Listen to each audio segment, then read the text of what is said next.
Hello, everybody, and welcome to another episode of Film Seizure. I am Jeff Arbuckle. With us this week is special guest Joe Berryhill. Joe, say hi. Hey, how's it going? How's it going, Joe? We got more business to cover here in just a moment, but as always, with us is co-host Chuck Moore, Jason Oliver. You guys do your things. Hey, what's up, man? Welcome back, Joe. It's good to have you for another talk. Good to be here. I inspired this, so I figured I had to be here for it. Yeah. Who's dropping the hammer? I wonder who's I wasn't ready to drop the hammer yet. The hell you are. Somebody needs to do it. Somebody needs to drop the hammer. Well, we are. We are going. Does drop the hammer mean go real fast? Is that what that means? Yes. Is it based on verbiage? Dropping the hammer. Go fast. Technically, you're already going really fast, but then you shift into another gear that you don't have, but it looks cool, and then you're going faster? Maybe? But Robert Duvall doesn't want you to drop the hammer. He does not. No, when you're racing Rowdy Bottom or whatever his name is. Rowdy Bottom Boy? So if you can go faster and you're racing cars and you have to go faster to win, I didn't bring it up. And doing that means dropping the hammer, you should probably drop the hammer. Okay, so we're getting into the context of the movie here. It makes total sense that Duvall doesn't want him to wreck this car because he has zero trust in his racing ability. But go ahead, Jeff. Yeah, let's back up here. So this week we were brought this gem of early 90s melodramatic sports action by Joe Berryhill. We are talking about Tony Scott's. Well, it's really less Tony Scott's movie and more of a Tom Cruise vehicle. And Jerry Bruckheimer. This movie, let's be real. Wait, I haven't even said the fucking title yet. It was fueled by cocaine and Tom Cruise's ball sweat. All right. What movie is this that we're talking about that's fueled by Tom Cruise's ball sweat. Cocktail? No, this is Days of Thunder. This is a movie full of hubris, and I love it. I fucking love this movie. I don't care what anybody has to say because I already know this movie's jack shit. It's stupid as fuck, and I don't care. I just spittle a little bit there when I said that. I don't fucking care. I love this movie. I love this movie. Come at me, bros. Well, I do not love this movie. I know you don't. I We woke know up to you- 58 fucking messages this morning from you assholes. Oh, about yeah. this movie. And it's like, well, these guys don't need to be here for the episode. I can just. This movie sucks. Yeah, Jeff, I think I sent you 2 messages as we were watching it. One, I'm going to start it, and 2, boy, the racing is really bad. Yes, so I want to. Okay. Did you drop the hammer on it? Sorry, go ahead. It's going to be a fucking hour and a half of people saying, drop the hammer. We're going to go round and round in circles ad nauseum and round and round and round. We might even pull through a little smoke at the end, but I doubt it. We're pulling through a little bit of smoke, huh? All right, so a couple of things here. First and foremost, I do believe that I am in my rights to say that this is, at least in my book, the last 80s movie ever made. And it came out in 1990, so that should explain some things. Do you call this an 80s film? I got all sorts of 90s vibes from it. No fucking way. Well, it's made in 1990, but everything about this movie is just Top Gun. It's a cheap ripoff of Top Gun. Oh, it's definitely a cheap ripoff. Made by the people who made Top Gun. So this is like a 1987 movie that was 3 years too late. Our movie next week is what I consider technically the first movie of the 90s. Truly first movie of the 90s. But this, I think, is the last. I think this killed the 80s. It ran it over. It ran it over with a NASCAR. Oh, man. They were very proud of those Southern flags in the beginning of this movie. Yeah, in less than a minute, we got a Confederate flag in less than 1 minute. Followed 3 seconds later by another. And then 2 seconds later, buy another. Yep. And then I think the MAGA flags of 1990 were just Budweiser flags. I think Budweiser had its own political party at one point, and it fizzled out with this movie. Budweiser and Winston cigarettes. Oh God, Winston cigarettes are all over. Well, it was the Winston Cup. Yeah, the Winston. So, yep. but Winston-Salem's all over this. It probably led me to smoke eventually in my life. But no, Joe Camel led me to smoke. I totally thought that if I was cool smoked, I'd be as cool as Joe Camel. Cool as a kid. But nobody was cooler than Joe Cool, which was just Snoopy. That's true. Or Big Johnson. Big Johnson was pretty cool. I'm already we're off topic. Big Johnson. Hey, we're already talking about things I like better than this movie. So. Well, shut up. Here we go, guys. All right, motherfuckers. We're going to talk about stock car racing. So this is a movie that absolutely 100% has no reason for anybody to like ever, anywhere, ever, but I love this movie. It's also a movie that falls into every single fucking dumb trapping of every single bad sports movie, which most sports movies are bad. Mm-hmm. Actually, almost all of them are bad. There are maybe 4 exceptions. Can I ask Replacements? That's a good one. Oh, I love that movie. Well, but The Replacements is a dumb movie too, but it knows it's dumb and it revels in its dumb. Plus, it's the story of the 1987 Washington Redskins. I love that movie. Shane Falco is my hero. Joe, before we go too headlong into the movie, why did you pick this? What was your that I don't mean that as loaded as it sounds. I really want to know what made you pick this movie. God, I wish I had a good answer. I don't know if there is a good answer. Man, it's got to be nostalgia. Growing up in Indy, you're a racing fan if you're a kid who grew up here, which I was, even though I never really liked NASCAR too much. No, but it was just racing. I mean, this was the height of the Indy 500. Right. Shortly after this, we had the Brickyard. So. Right. I think this may have been right around the time where Jeff Gordon came onto the scene in NASCAR as well. So he's the California boy who comes in and starts winning. So you have a bit of that. But just as a racing fan, it was like, oh, a big movie that covers racing? This is awesome. Not to mention all the collectibles at Hardee's. Yeah. Hardee's had them. Oh, shit, yeah. Oh, yeah, I had all of them. They're great. Me too. I think that was probably exactly the conversation that Jerry Bruckheimer and Tom Cruise had. Well, but that was in between. That was in between snorting up big giant piles of cocaine and Tom Cruise just laughing like an idiot. So much cocaine.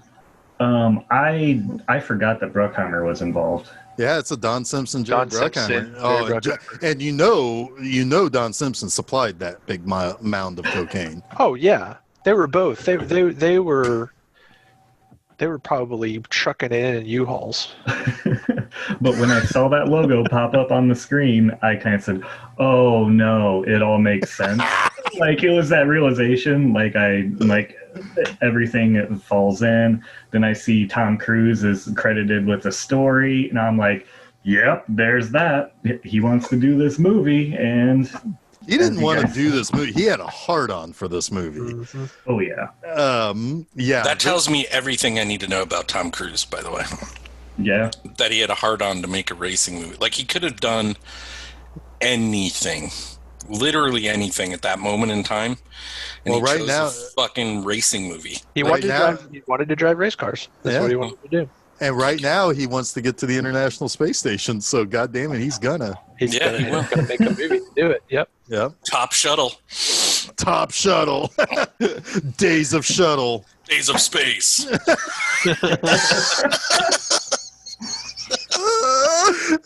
That's already a better movie than this one. Days of Space? Yes. Well, you know what also is a better movie than this? Top Gun. But we're not talking about Top Gun. We're talking about Days of Thunder. Well, this is a literal rip of the story of Top Gun. Like, absolutely. Nearly identical. Yeah. Oh, yeah, absolutely. 1 billion jagillion %. yeah. So what do we have here? We have Randy Quaid, right? He wants to start. Randy Quaid is a what? Used Charlotte? car salesman. Yeah, he's a car. He owns a Chevy. He owns a lot. dealership. He owns a big dealership. His dad owns a dealership. And he decides that he's going to start up a racing team in the middle of the season because which happens all the time. All the time. Let me tell you guys. Also, all it takes is winning one podunk race on the Winston Cup Series, and then you can afford a second team. It's true. That is true. NASCAR people hate this movie, so yes, he wants to start a team, and he wants to go get Harry Hogg, who is Robert Duvall, who is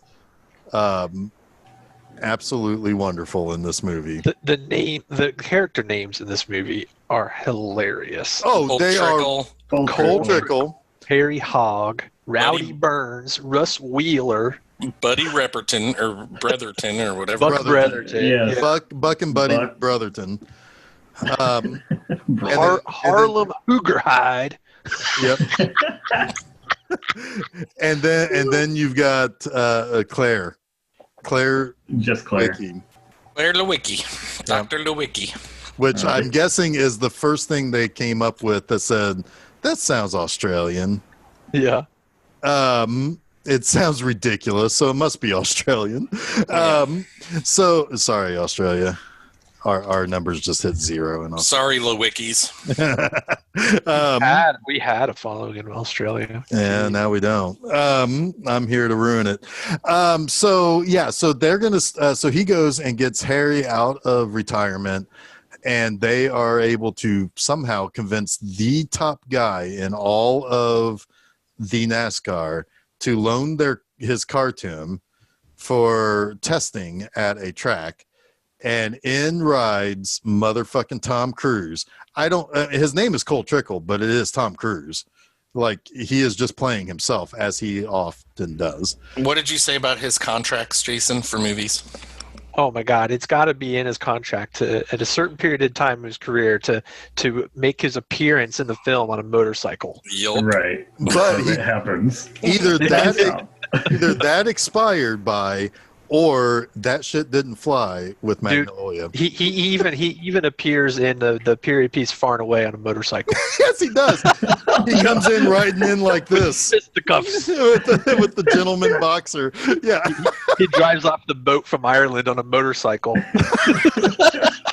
That's another movie I really like. I do too. I like that movie a lot.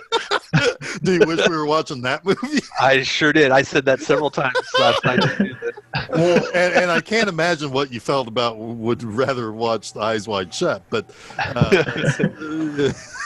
yeah, at least with Eyes Wide Shut, we would have seen all of Nicole Kidman and not just a side boob. My wife asked me, was that the first movie that they were in? Yes, this is where they met. Okay, this was the This is where the story, this is where the fairy tale began. All right.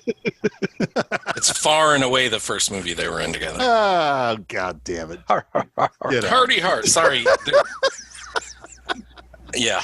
I don't have much to add to this, so I'm just going to make shitty jokes all episode. I was going to say, I realize you're lashing out. Yeah. That's cool. I get it. It's cool. It's all right. I get it too, but damn it, I love this movie. I can reconcile the fact that I love this movie, and this movie's a big giant steaming turd too.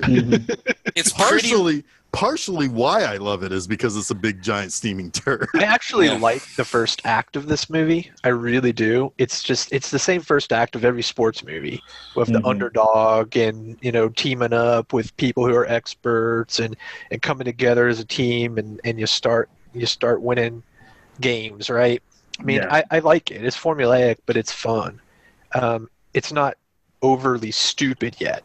The problem is the second act comes to a screeching car crash, literally, and a screeching halt afterwards. And it's just not really very fun to watch. It's pretty damn dull, actually. The whole second act is like, Christ almighty, can we get to the racing again? And then the third act, We did get to the racing in the second act again. The wheelchair race. The wheelchair race, which I wrote, my literal note was like a fucking wheelchair race. It's the most famous scene of this entire movie. And then the third act feels like, okay, we're back on track. Ha ha ha. Ah, God damn it! Both of you on the left side of my screen, get the fuck out of here. But it devolves into just sheer stupidity. But it devolves into stupidity. Yep. I can make these stupid fucking jokes too, guys. You can.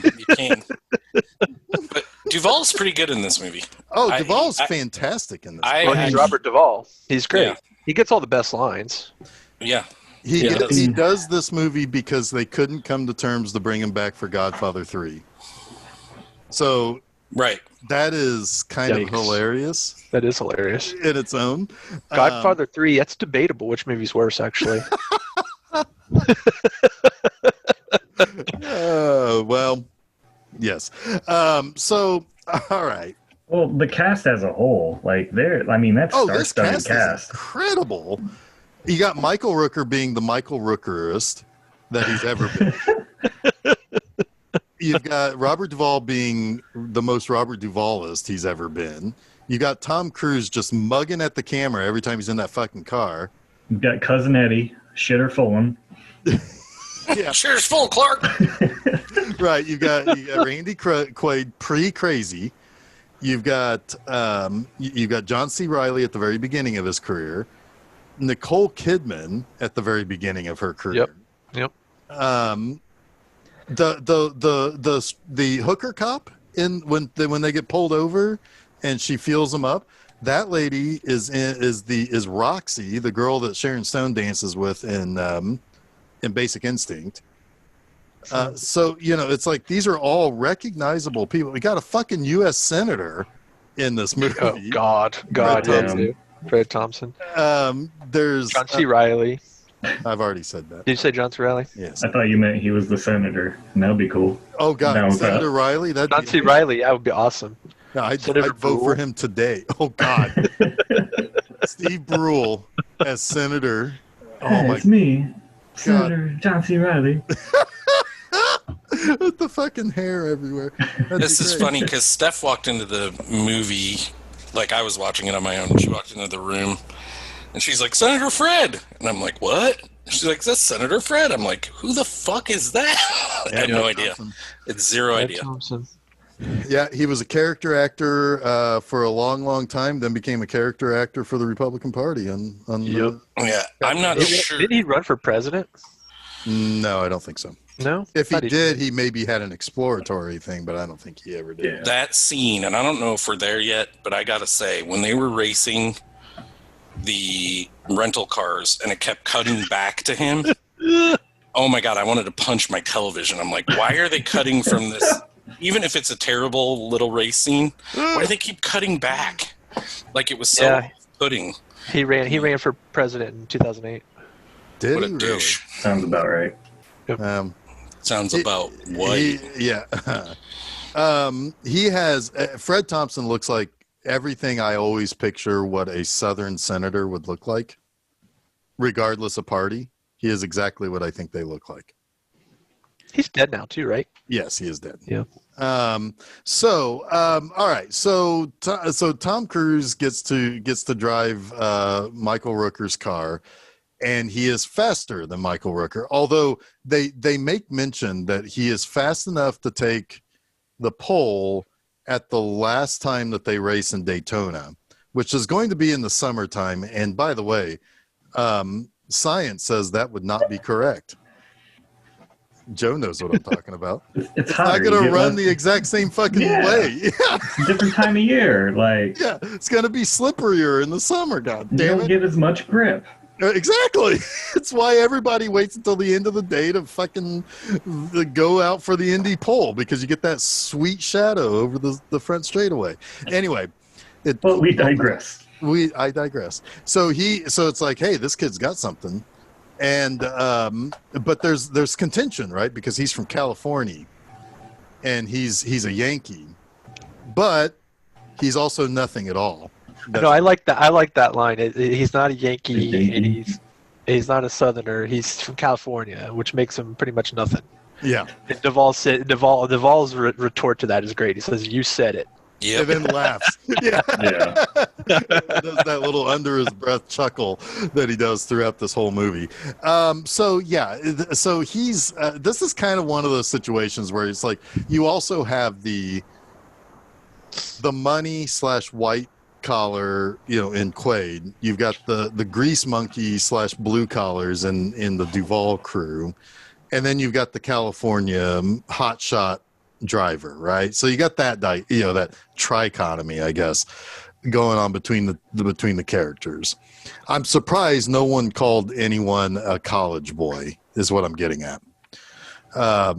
So they are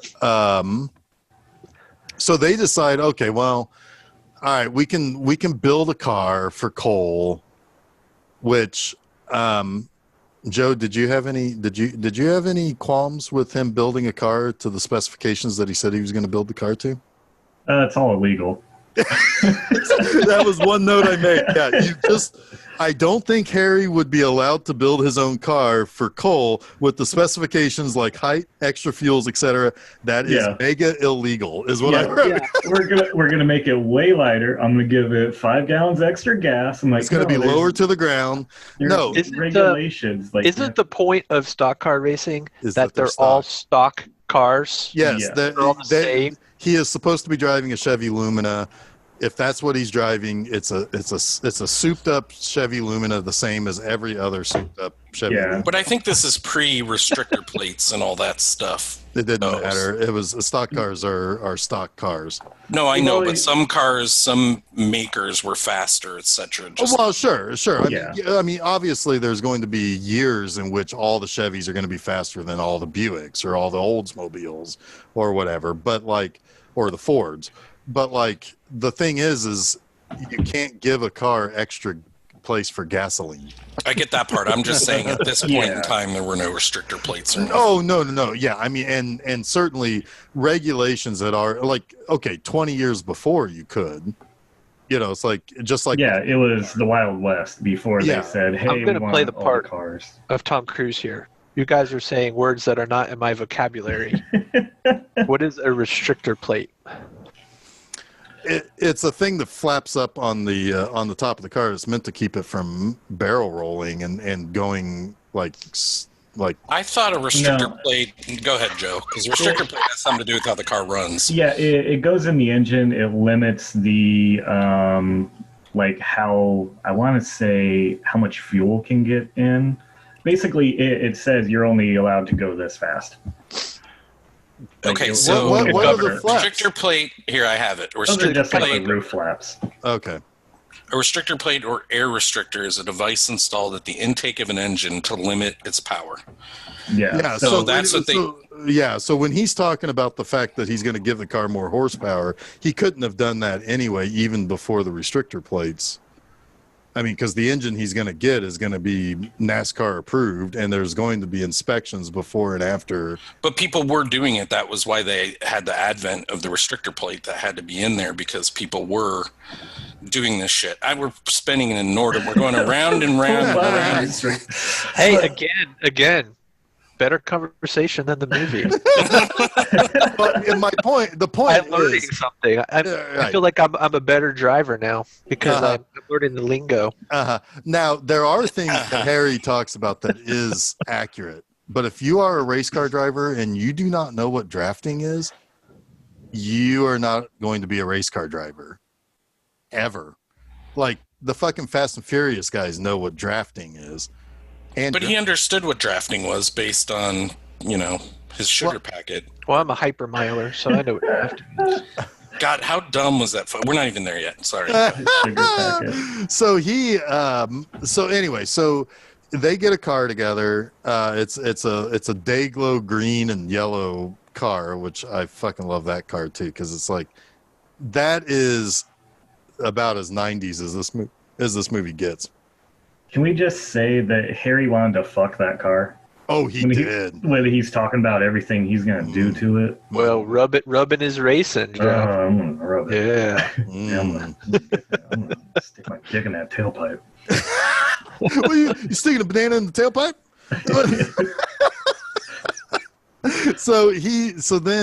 But Cole is a reckless driver.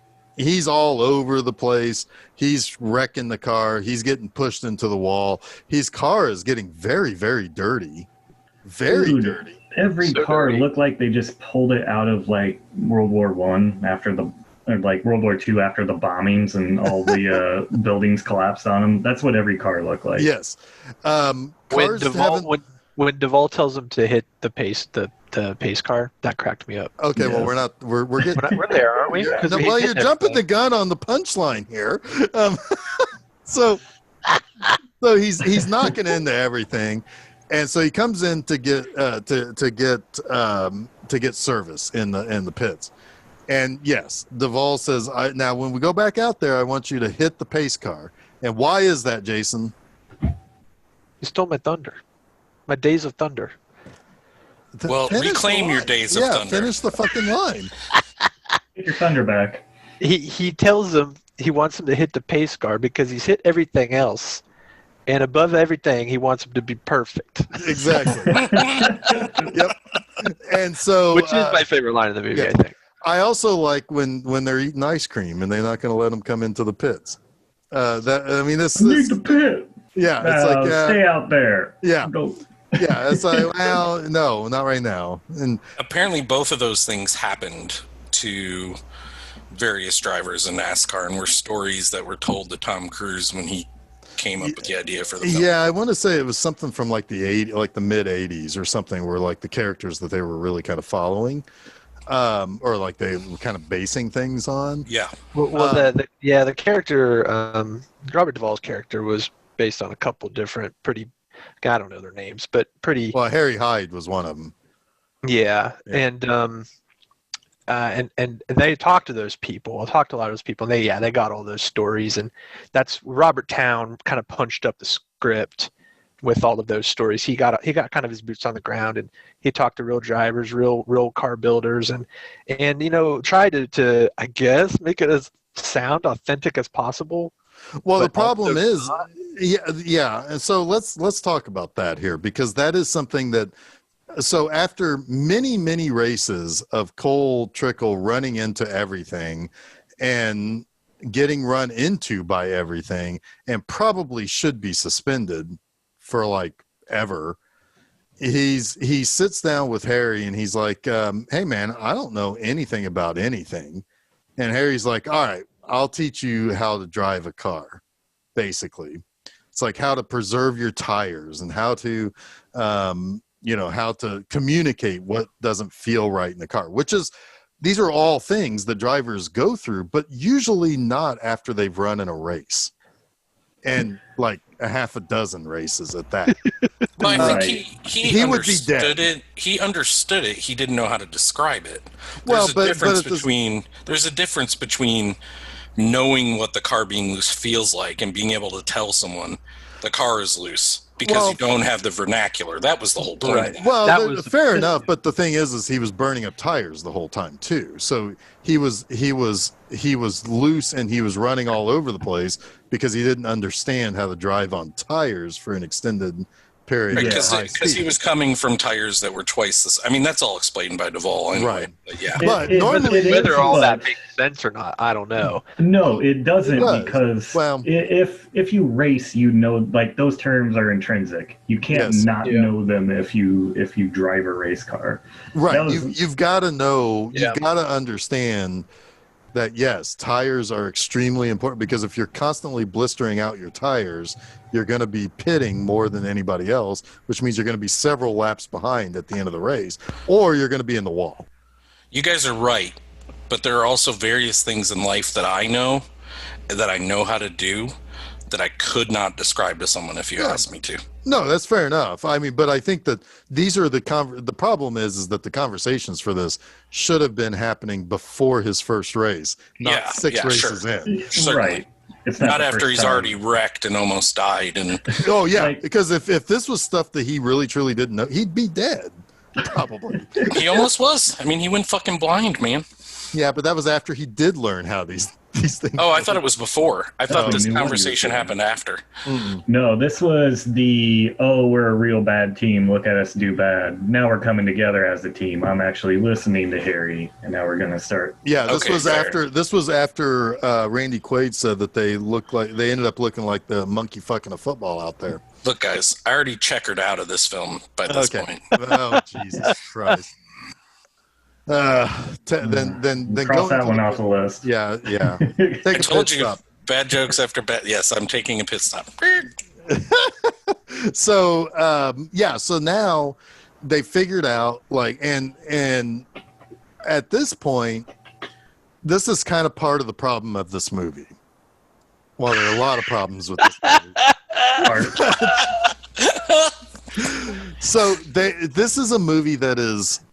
There are things in it that yes, I mean, like the atmosphere of NASCAR, the idea of this kind of familial spirit in the pits, right?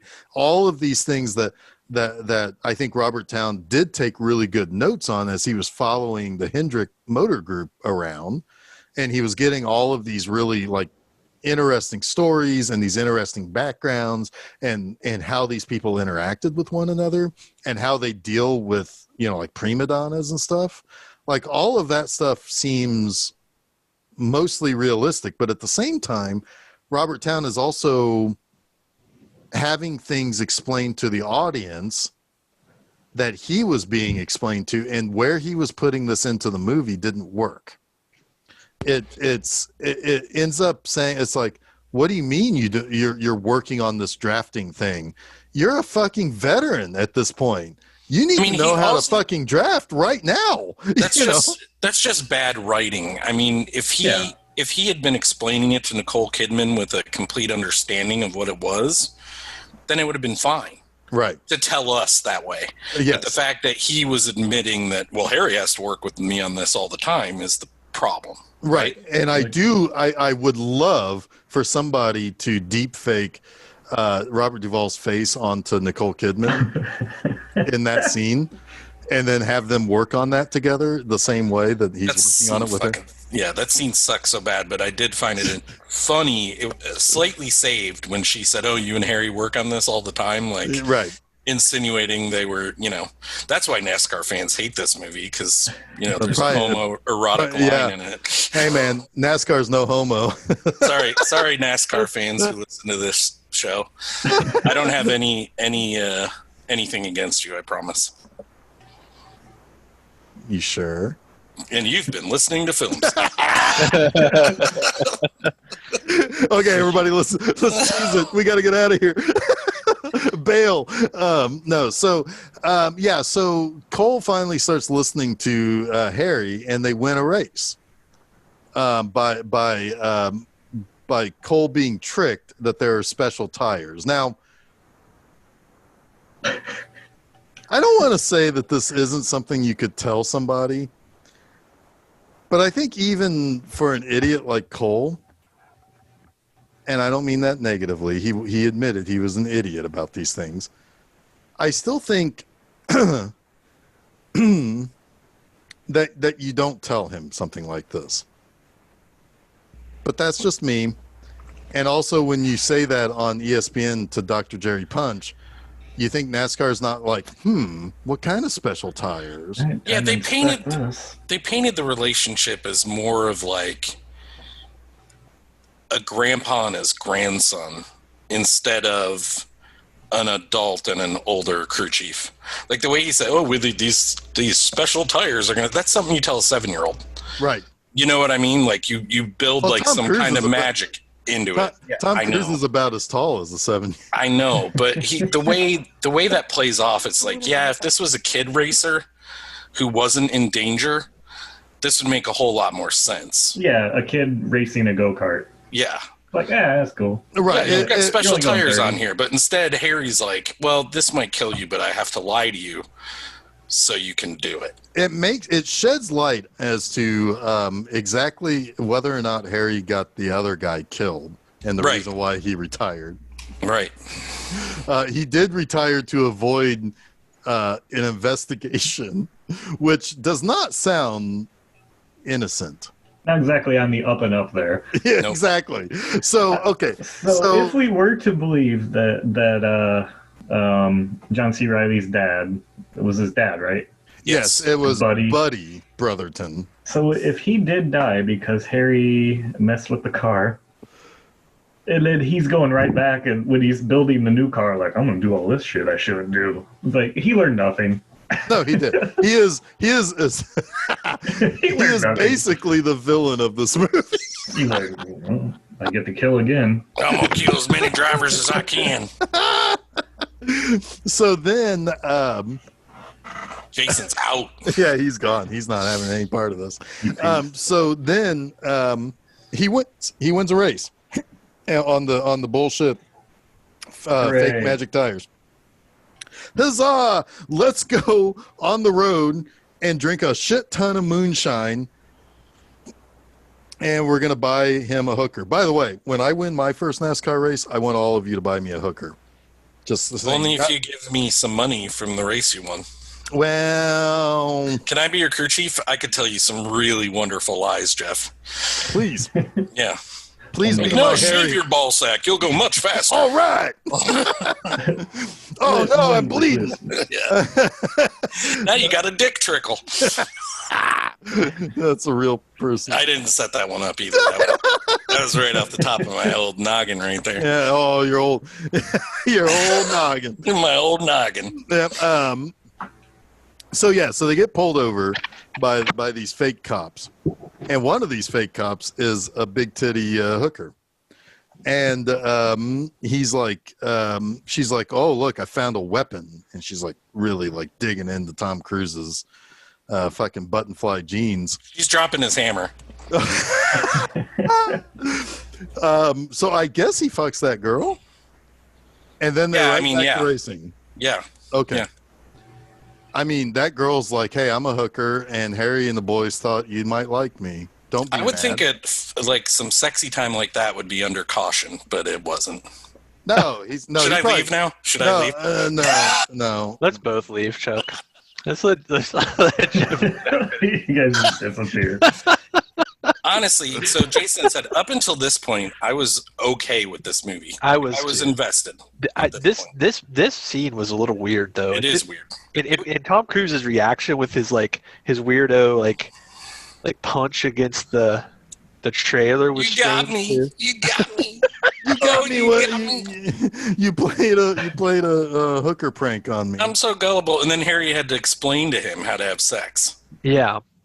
Well, even though he has 37 children. No. He knows how to packets. He knows how to have sex. He just doesn't have the vocabulary. He can't call it the old in and out because he doesn't know. All right, Cole. When your Willie's swinging around there, she's getting loose. Yeah. Giving her the old in and out. I don't know what that is.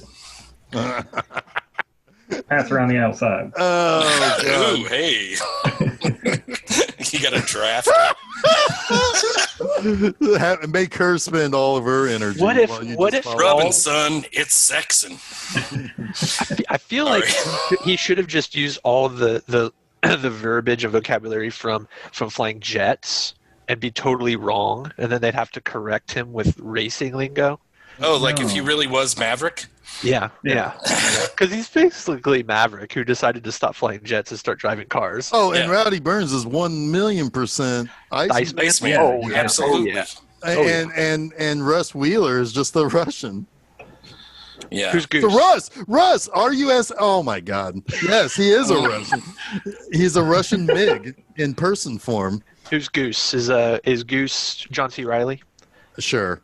Yeehaw, Rowdy's dead. God, when John C. Reilly and Tom Cruise meet each other in this movie, it's like straight out of Step Brothers. It's like, did we just become best friends? I feel a little bit bad because I feel like Stephanie's dad might listen to this, and he's a big racing fan, and I'm just making fun of this movie.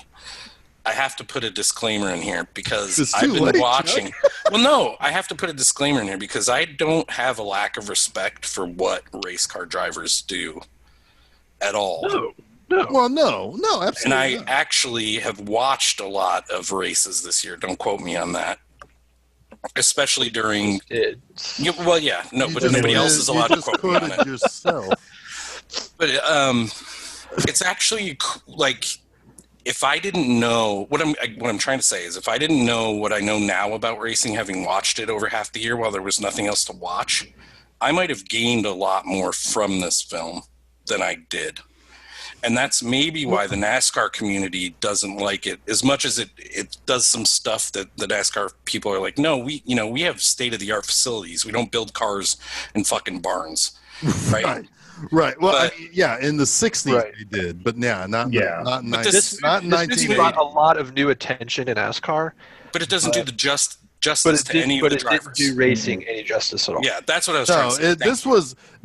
This movie did gain a lot of extra NASCAR, did help NASCAR gain a little extra fans. But Joe's right. Really, when NASCAR launched into the stratosphere was with Jeff Gordon.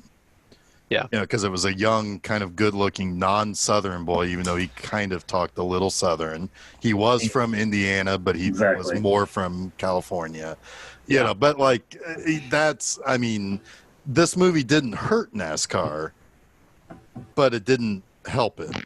I mean, it didn't hurt it. It helped it with ratings, but it didn't really bring a lot of people in with innate knowledge of how these things work and how it all how the realism of anything is, because this movie's got a shit ton of continuity problems.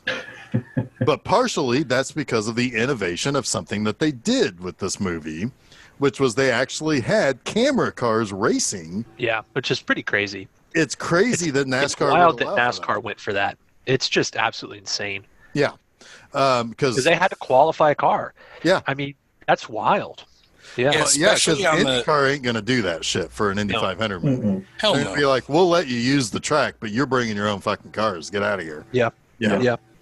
That's just crazy to me. I wonder if this movie led to that innovation in NASCAR, where all of the, almost every TV coverage of a NASCAR race or any race in general, there are multiple cars with cameras in them that you go to for live feeds or whatever.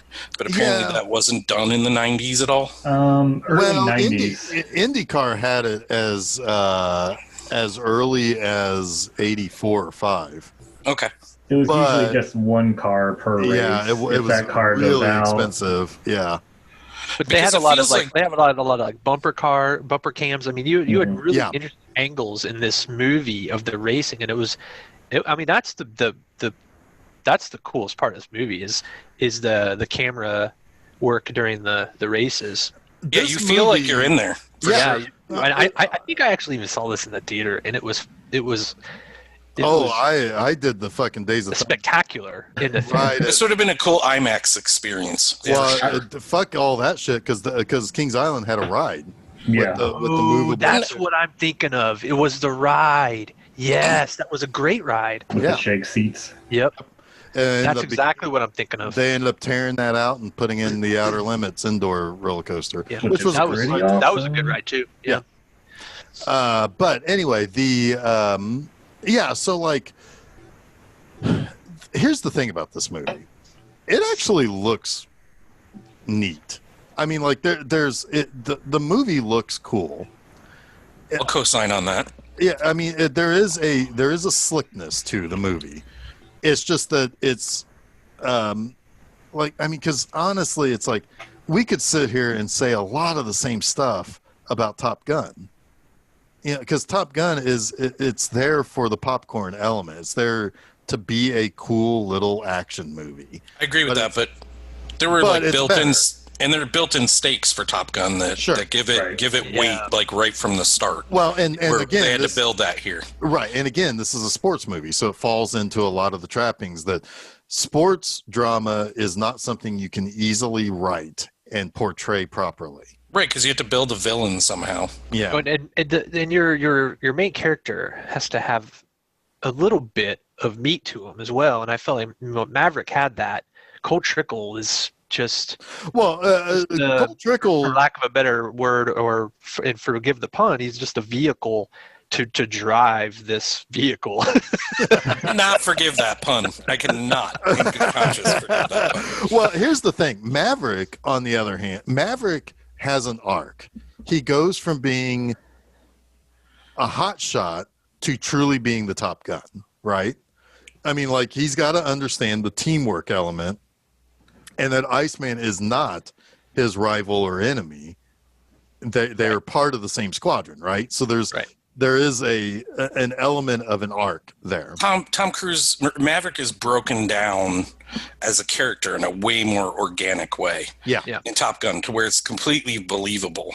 Yep. Right. The arc in this movie, though, is just that Cole Trickle goes from being an Indy style or a sprint car driver to a NASCAR driver, and he has a forced accident that changes his trajectory. The accident, while it is absolutely very much part of racing, you know, every race car driver should be scared of that big accident, but it feels much more forced in this, whereas there could have been something. You didn't necessarily need the accident to be the thing that drives a change in him. Right. No, and that's an unfortunate part of the writing again, because Robert Towne obviously wanted symmetry, and they desperately wanted to use that smoke literally and figuratively later in the movie. I don't want to get too far ahead. Was there a deleted scene in Top Gun where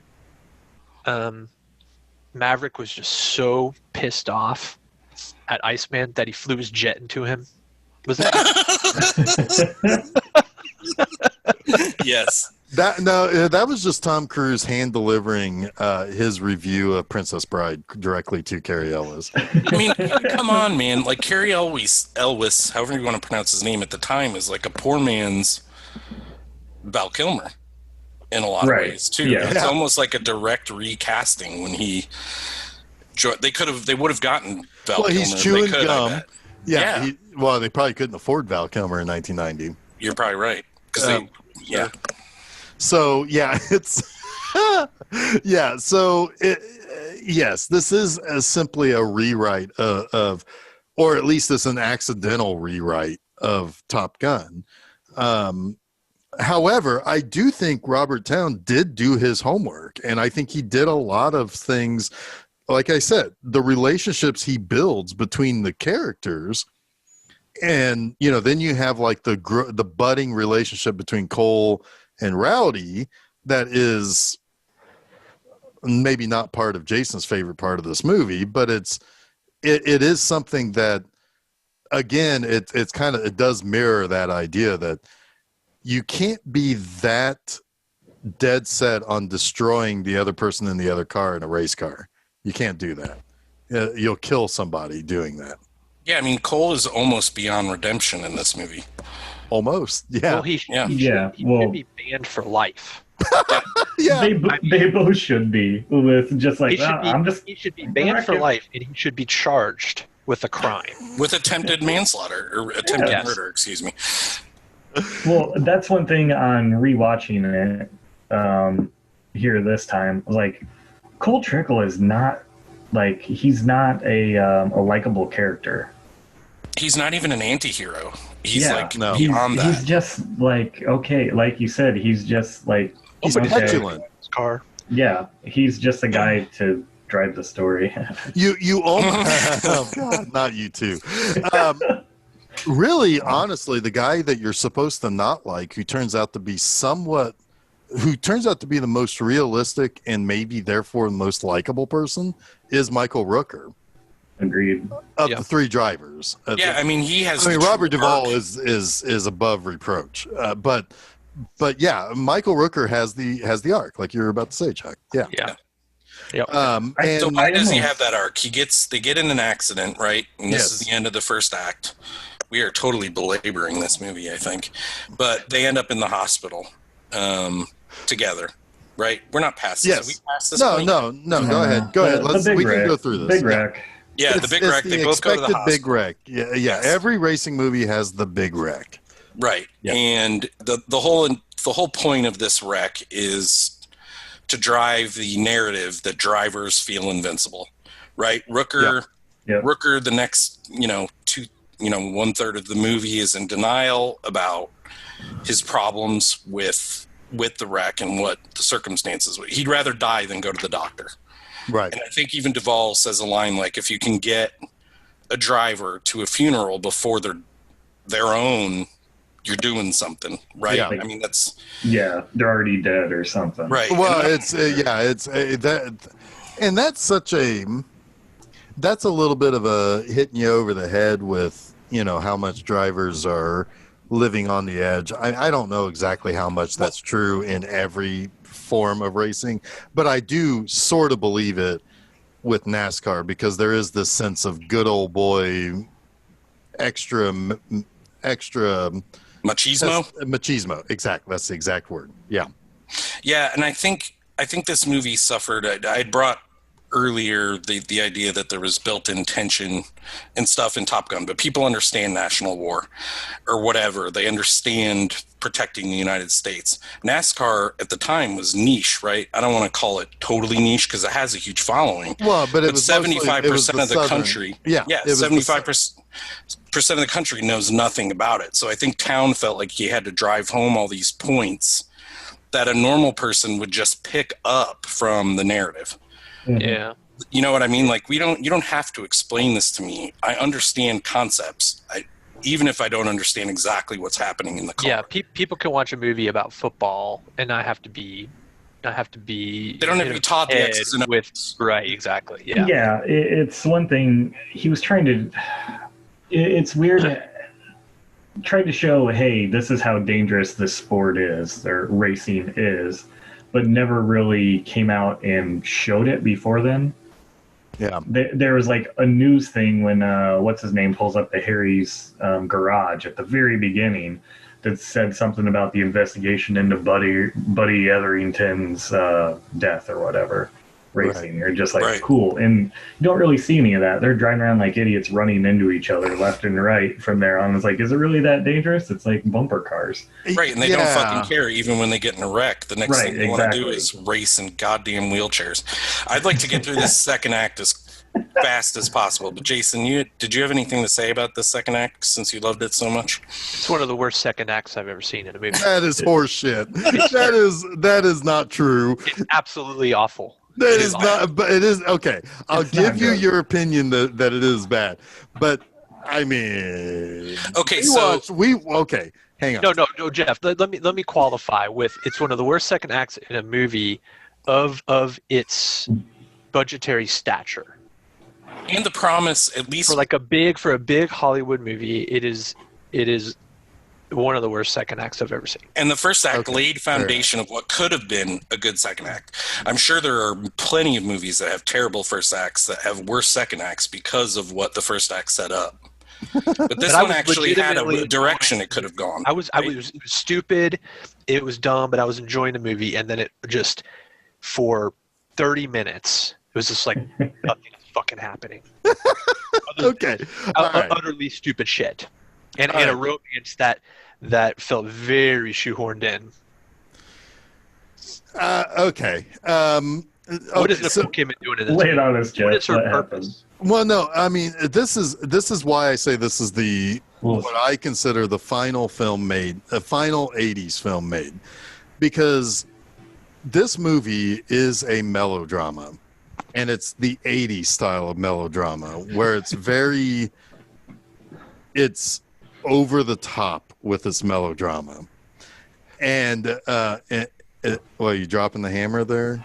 I'm over the top. You're over the top, and there it is. Yeah, okay. I see. Okay. No, but it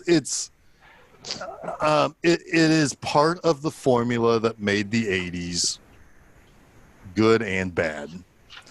And there was no way that they were going to have a movie at that time that was not going to have Tom Cruise not hooking up with a very professional lady. It's like that's the exact thing that happened in Top Gun. And whom he thought was another stripper. Yeah. Oh, God. She's the doctor. Yeah. Well, she is also 24 years old. So it's like, no, she is not a doctor. She's Doogie Lewicki. Doogie Lewicki. Chuck has said the best thing he's ever said on the show. She has one of the single stupidest lines in the movie. Oh, boy. When she says something along the lines of, I hate you for that, you son of a bitch. You made me sound like a doctor. Oh, God. What? The That's context just poor writing. Was, you know what? I wasn't really like paying her trying to... yeah, whatever. The context doesn't fucking matter. It was a stupid line. I wasn't paying attention to it's something a 24-year-old doctor would say. I mean, Jeff, I feel like you're saying we're taking this movie too seriously. I'm telling you, from my perspective, I did not. And I still did not get a lot of enjoyment out of it. Even like for all of the cool shots they were able to get in the cars, every time Cole was in trouble, it was someone bumping him into the wall. There was no like creativeness in what the threats of the racetrack were, right? And there was no... But wait a minute. How about that one time where after he got back into a race car... Where he blows up his own car? Yeah, and it literally explodes. Yeah, that is a little bit too much. Are you sure? That's very Bruckheimer-y. Very Bruckheimer-y. I think maybe... Go ahead, Joe. I think maybe Michael Bay directed that scene. But you're probably right. He was the guest on the No, to what you said, Chuck, it's always another car hitting him, swerving into him, blocking him off, whatever. It's like, why weren't there other cars wrecking in front of them and they're having to dodge them, since that's like what ends up being the thing that they're driving through and can't avoid the wreck eventually? You know, just something, anything else than just Rowdy Burns running him into the wall over and over, destroying this car. Chuck, are you muted? Probably. I was asking what Carrie Elwes's name was, because he basically Russ Wheeler. Wheeler. Sorry. He takes over for Rowdy Bottoms, or Russ, whatever his name is. Rusty Bottom. Rusty Bottoms. Yeah. No. Well, yeah, we were saying Bottoms was another driver that's waiting for his chance. Yeah. We were saying earlier, like, who's the goose? Like, well, Rowdy is Goose too. He's his best friend that he's trying to win the race for, you know, get back. That relationship was not believable at all. No, they wrecked a bunch of rental cars and now they're best buds. Yeah. Cool. I guess another thing I think 7-year-olds would do. Right. Well, but I think, and that may be part of the movie's fault, and the reason why NASCAR fans and like the drivers. Okay. So there's a long-standing belief that baseball players are the stupidest people or the stupidest athletes, because oftentimes they're drafted right out of high school. Maybe sometimes they don't even give a flying fuck to even go to high school classes. They play ball, they get drafted, and they get put into a system, right? However, I think a lot of people also think that race car drivers are either overly stupid, as in NASCAR drivers, because they all have Southern names and Southern draws, and Northerners think that they're idiots, or they're all playboys like Formula One and IndyCar drivers, and therefore they don't really give a shit for anybody. And I don't remember where I was going with this. Yeah, thanks for bringing that up, though. I never really heard that baseball players are dumb. I've definitely heard it about other athletes, and I don't want to go into it because it's a discussion larger than Days of Thunder. But yeah, I don't even know where I'm going with this. So this is what this movie doesn't do. No, I think what I'm trying to say is that I'm trying to draw that line to what you were saying. It's like, this is the thing a 7-year-old would do. Right. And I think that that's the impression, and maybe it was an incorrect impression, that with time spent with the drivers and the teams that Robert Towne got. It's like, oh, these good old boys are just boys being boys, and therefore they're being infantile. Yeah. And so, and this is just what they do. They go out and they rent a bunch of cars and they just fuck them up, and they don't care because they can pay the insurance or whatever, right? Right.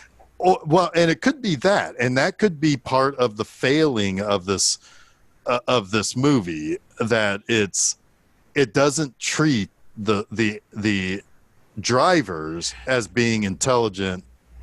There's zero respect for them from the narration. Well, to drive that home. Oh my God! Nailed it, Joe. Clutch joke, Joe. Clutch. Oh God! Get out. I totally meant to do that one. No, when they're heading to the dinner, we've already talked about that. They're driving in a car. Rowdy decides to pull over. He's like, "You're not gonna let me drive this car, and I'm not gonna let you drive this car. So what are we gonna do? Get out of the car we're currently driving in to get 2 rental cars to then destroy them. So we're not both." It's like, wait, you're already on the way. You're in the car. You're on the way. You're both in it. You were cool up until you pulled off on the side of the road and decided rental cars, buddy. It'd be funny if they pulled back from the restaurant and the rental car place was just next door. And they're just driving on the beach. They're some beach, by the way. I don't know what beach that is. Daytona Beach. Yeah, they're in Daytona. Okay. Yeah. All right. Well, if they're not there, they're in South Carolina. It certainly also kind of looked like they just filmed that scene in Southern California. Yeah. So the second act sucked. Yeah. So the big thing is that Tom Cruise has fallen in love with the very pretty brain doctor, who is also way too young to be brain doctor. But then also, he works in the ER brain doctor. She is ER brain doctor, but she also makes house visits for Tom Cruise, I guess. I don't know. Anyway, Rowdy is not going to the checkups. By the way, his wife is played by Caroline Williams, who is from Texas Chainsaw Massacre 2. Just nice. Throw that out there.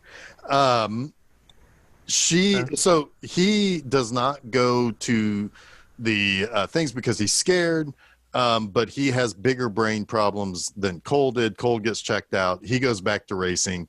He gets fucked over by Russ Wheeler often. He then gets himself essentially fired by destroying both his car and Russ's car. Now the season is over and it's time for a new season, and Rowdy says, "Hey, drive my car. I need a good finish, and I think you're the only person who can do it at Daytona to secure sponsorship." Can we talk about how stupid that was, too? Yeah, that's kind of dumb. It also makes me think that Rowdy is an owner driver. Right. Like, the whole thing... which certainly does not exist in 1990. I had something else that just fried my brain thinking about it. But the fact that, I'm done racing, I can't race anymore. Hey, bud, I already have the car. It's entered. I need you to drive it because if we get a good finish in one race, I get all my money to retire and I'm good.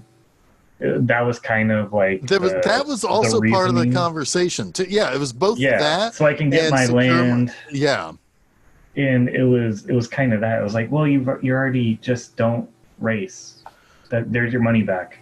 You're not doing that. Yeah. And there was a subtext that I don't know if you guys picked up on, but it was almost like Cole falling in love taught him he didn't need to do this racing thing anymore. There's bigger, better stuff out there. And that he was doing it as a favor. Like, he didn't actually want to do the racing. Did you guys pick up on that? A little bit. Like, he was coming to the realization that it's like, hey, there's 24-year-old hot young brain doctor Poon over there. I don't need driving. Brain doctor. I was about 3 or 4 whiskeys in at that point and was not looking for subtext anywhere. It was strongly whiffed at. They never actually established anything. It's like, well, he wants to still drive, but he's literally only doing it because Rowdy's his friend. But yet, that could have been there. I'll be honest. Like, it wasn't Cole, he's such a one-dimensional character that I just sort of like every scene that Cole was in that wasn't driving related, I started to tune it out.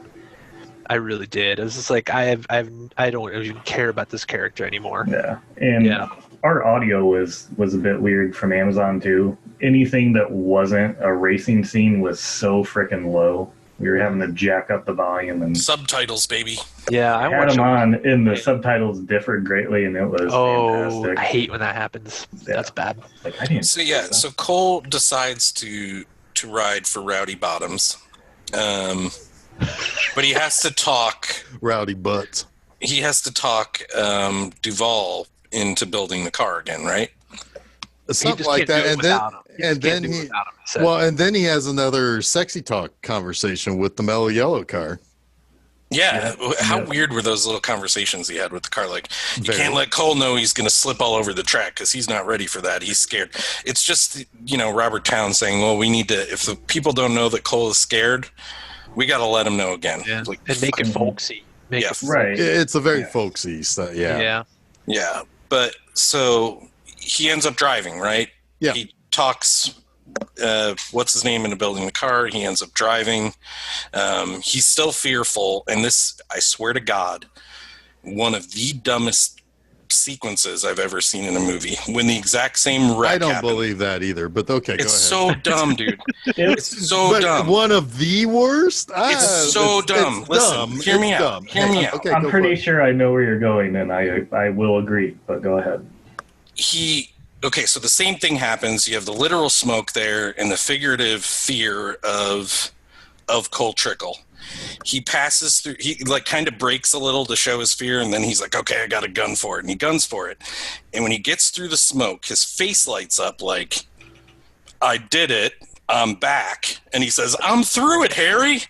And it's like a literal fucking representation of him overcoming his fear. And they have to say it out loud. He brought the hammer right down on the nail. Yeah. It may have. It's so overdone. It's like, you've been teaching us, you've been treating the characters like they're 7. Now you're treating me like I'm 7. Well, I think that is the only people who like racing are going to be infantile like the drivers themselves. You're making a joke there, right? No, I think that's what they thought. I think. Oh, okay. So Town is from a place of superiority. Maybe. I mean, it feels like it's patronizing. It may be a little patronizing. Intentional or not, it's patronizing. Exactly. Because this message is way too deep for those rubes. Right. It's like these idiots just want to see Top Gun on wheels, so we're just going to give them, we're just going to spoon feed it because it's just like all of those like racing tips about like the size of the wheels and the tires and how you don't do and the drafting and all of that we're supposed to be learning along with Cole, but Cole should already know that stuff. We should be learning that by Cole telling us these things and showing these things, not by us being told these things. And again, it's just it maybe is Robert Towne writing below what he typically writes, but that paycheck was too good for him not to write. It's hard to believe that the guy who wrote, and granted, I have some problems with Chinatown, right? I like that movie a lot. We talked about it in the past. But it's hard to believe that the man who wrote what is widely considered the best script of all time wrote this piece of shit. Well, hey, Chuck, don't worry. It's Daytona. Yeah, but you know what I'm saying, though, right? I mean, yeah, no, I know what. And I mean, but hey, he bounced back a couple of months later with the 2 Jakes. So I don't know what you guys are complaining about. That was a great movie too. Well, I think I feel that has a lot to do with just being a sports movie. Yeah. And the way that they're approached, where they always feel like they have to explain every little thing about the sport within the movie, knowing that not everybody is going to be a fan. So they over-explain shit. And I feel if you don't know a lot about it, you're like, why are you talking to me like I'm 7? And if you do know the sport, it's like, yeah, no shit, get on with it. Let's get on with this. Just right, but they're better delivery. Through that cloud, goddamn. Like I don't have, to be honest with you, I don't have any problem with the explaining of drafting and braking and whatever. That's necessary. It was the way it was delivered I have a major problem with. Well, it's the fault of I've got to explain this for the dum-dums in the audience just shoving popcorn in their face. Right. Yeah. And NASCAR was way more, I mean, obviously we talked about it earlier, it was a niche sport at that time. Yeah. Racing as a whole in America is not like a super popular sport. It's not like it's a baseball movie. I mean, I would say in 1990, NASCAR was what the hillbillies did. Indy 500 is what everybody tuned in for. Fair.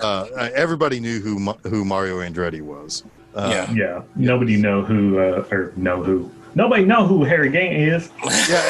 No, people. I mean, like some people may say it's like, Dale Earnhardt Jr. or Dale Earnhardt Sr. Well, that time it's just Dale Earnhardt. He's the big bad guy, on the track. That was he the Terminator or the Eliminator or the something? Intimidator. Like Intimidator. Thank you. So people might be able to say he's the top guy in that sport, but they just probably assume that he's just an idiot hillbilly, right? At that time, but that probably honestly followed him. And older drivers like him until his death, and those older drivers retired. People look at Jimmy Johnson and Kyle Busch and all those guys nowadays as a different breed of NASCAR driver. Yeah, I think like NASCAR in general has had problems throughout history, right, with people's perception, and some of it is earned. Sure, but this movie could have been a vehicle to break that perception of them, and it wasn't at all. It was just like, let's just feed them the same old BS. Yeah, that everyone already thinks about these people. Let's just lean into that. Yeah, and it would have been so much cooler.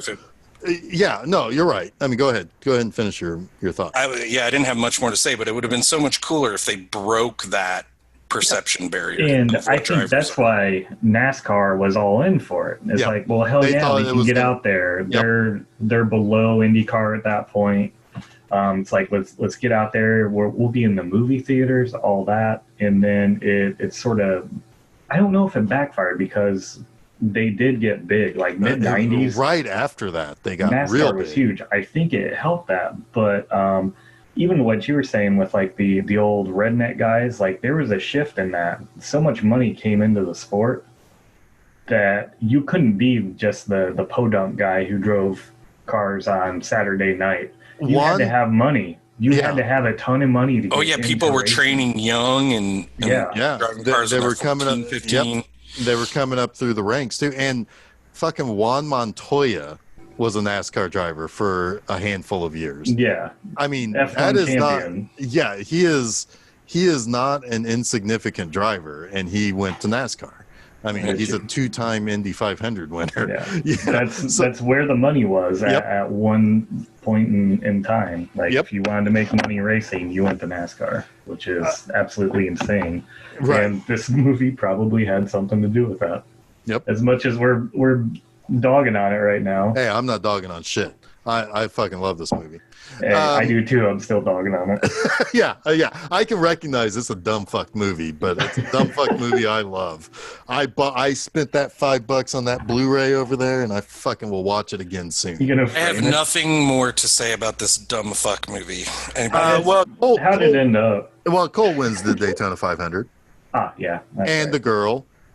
And Harry's respect. Oh, did we talk about every time Cole Trickle gets out of a car, it's like he's wearing blackface?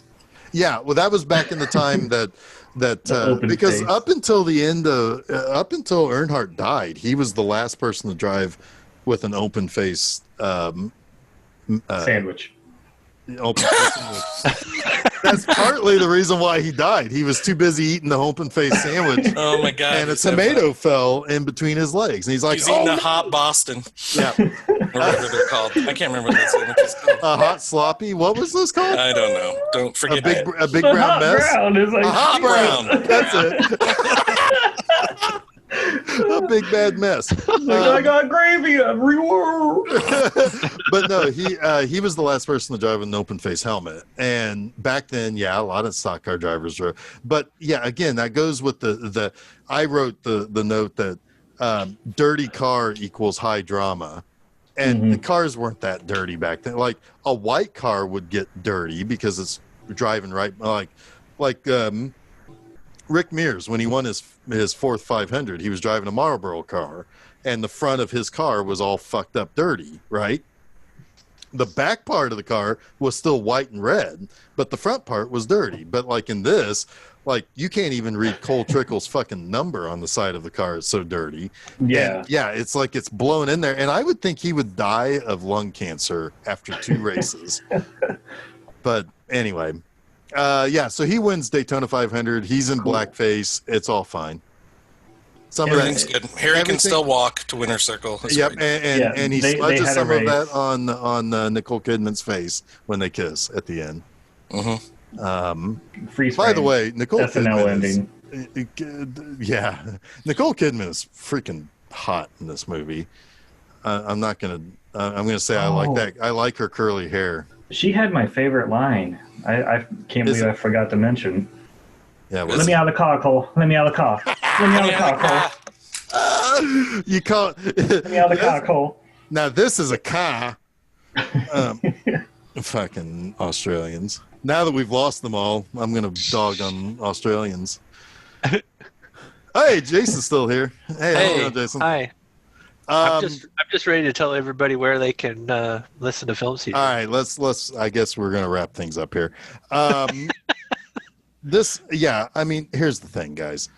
All sports movies, most sports movies, not all, most sports movies are bad. Most racing movies, at least in the modern era, are bad. Driven is fucking dog. I could have brought that to you guys. Driven is dog shit. Rush is fine. It's not great, but it's fine. I didn't even fucking like Ford versus Ferrari. So, man, I like that million times better than this. I still need to see that one. It's technically a better movie. I just didn't care much for it.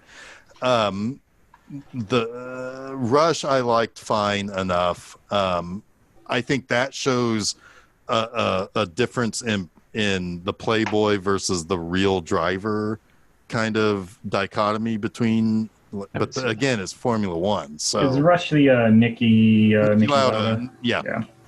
Niki Lauda and James Hunt. Yeah. Mm-hmm. But yeah, I mean that's a better movie. But of course, you got to go back to like Le Mans and and what's the Grand Prix, and yeah, you got to go back to those movies before you can find a really, really like accurately well written, well filmed, well everything. Did any of you watch the Senna movie? How was that? No, I wanted to. I thought that was more of a documentary. I'm not really sure. Oh, it might have. Was that a documentary? I'll watch it and let you guys know. Cool. Yeah, I'm interested in that too. Yeah. Anyway, yeah. So I mean, this is a dumb fuck movie, but it's a dumb fuck movie for dumb fuck audiences, and I happen to be a dumb fuck audience. So I enjoy this movie. I will continue to watch it. I know the rest of you guys are done with this movie, and so let's move on. Next week, hey, wait, by the way, first and foremost, Merry Christmas and Happy Holidays to everybody. Happy Christmas times. Exactly. Christmas, Kwanzaa.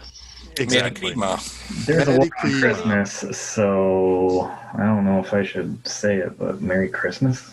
Yeah, Merry Christmas in the year 2020, which means fuck yourself. Yeah, it means whatever. Yeah, call your family. Don't go. Anyway,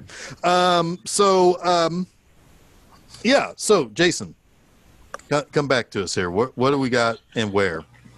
So check us out at Film Seizure, filmseizure.com, home base. Everything we write about, everything we talk about is on filmseizure.com. From there, you can also get links to listen to Film Seizure at all of your favorite places, like Spotify, like Amazon, like TuneIn, Apple Podcasts, YouTube as well. Follow us, like our channel on there. We put everything up on YouTube, so if that's your place of destination of choice, great. You can also falso us. I swear we had like 3 Miller Lights. False of us. Was that Spanish? You can follow us on the social medias, such as the place called Facebook, also Twitter, also Instagram. We post episodes there and general tomfoolery. And then you can also check out Jeff over at B-Movie Enema on Fridays, where he writes about a crazy, dumb, crazy, weird B-movie in his alter ego persona. I also have Crazy Cool Medallions. Crazy Cool Medallions. And we should be pretty close to his big premiere as well. Yeah, January 2nd, B-Movie Enema the series. Couple weeks? Yeah, something like that, about 10 days or so. It's coming at you with a not-so-great Italian movie. That's all right, though. It's all right. It's all right. Sorry, but and hey, guess what? There's 13 Mondays episodes. on Mondays, so check that out. Monster Mondays. Yes, check those out. Yeah. So, cool. Anybody? Any final words on those crazy days of thunder? Oh, wait, I actually do have something. So, there is a song, the kind of the love theme. Oh no! That is done by Maria McKee. Now, she actually is kind of an interesting singer. She was part of a kind of a new age country band in the early 80s. But she did this song called Show Me Heaven, which was on the soundtrack for this movie, but then also has a much more, because the song in Days of Thunder is meant to be a little bit more like the Berlin song from Top Gun. But she did a song that was then on the Pulp Fiction soundtrack that is much more of that kind of country western sound. And yeah, so she is not a stranger to some relative big movies of the 90s. So anyway, interesting nice. world. The soundtrack was the second CD I ever owned when I got a CD. Wow, really? Yeah. I fucking love this movie, guys. We should do an episode on first CDs someday. But yeah. Or first soundtracks or favorite soundtracks, because So I Married an Axe Murderer is my favorite soundtrack ever. I fucking love that movie too. That's awesome. We should talk about that. But not next week. Next week we're going to close out 2020 by going a little dystopian, a little bit dystopian. We're gonna have a Total Recall. Yeah. All right. So yeah, we'll see you for that next week. In the meantime, thank you, Joe, for bringing me one of my favorite 13-year-old kid movies ever. Thank you. You're welcome, sir. Yes. You gonna come back for our trip to Mars? We're gonna get our asses to Mars. Get your ass to Mars. I think I'll be there. All right. Hopefully. Sounds good. All right. So until next week, when we get our asses to Mars again, I am Jeff Arbuckle. I'm a monkey fucking a football. Jason Oliver, and you have been listening to Film Seizure. That's my favorite thing these days is to try to get Jason to laugh before he says his name.